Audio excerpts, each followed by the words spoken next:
It's Miami GP race weekend, so here are 6 things you need to look out for across the whole weekend. We're going to Miami, so of course we are going to be getting some weird and strange driver introductions. It always seems to be a thing every single time we go to the US. We saw it last time out at Las Vegas. I'm not a fan of the driver announcements. I don't really care for them, but I'll tell you what they do. They make great meme content, and that is fantastic. So I'm looking forward to that. It's going to be brilliant. The driver announcements though, yeah, going to be a little bit cringy. F1 Academy is back for round 2 at the Miami Grand Prix, and there are a few changes, so here's what you can expect. So if you don't know, wildcard entries are introduced at selected rounds to open the talent pool and give more girls and women a chance to race in the series.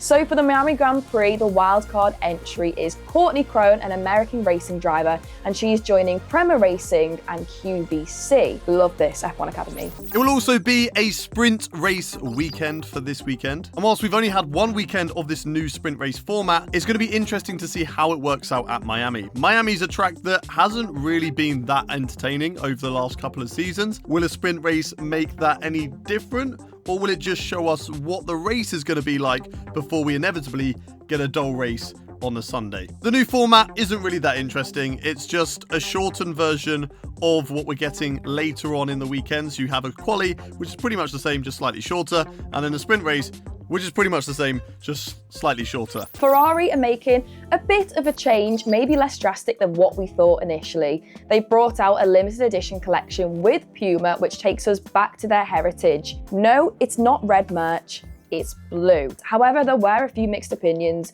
on the livery itself. It's definitely a nice change for Ferrari, and it falls amazingly in line with their partnership with HP, which their colours of that brand happen to be blue. So tick in the box for the marketing for Ferrari at the Miami Grand Prix, although it's not really what we were expecting. It doesn't look like there's going to be any wet weather across the race weekend, which means the grid is probably going to be a predictable one and going to be exactly the same as what we're going to get for the Sunday race. So again, it's not really going to add anything. It is going to be Logan Sargent's home race. He is from the USA, but he's also from Florida, which is where Miami is. So it's his home race weekend, and he'll be hoping to get off the mark in terms of points. No points have been scored so far for the Williams driver. Albon has done one more race than Logan Sargent after what happened in Australia.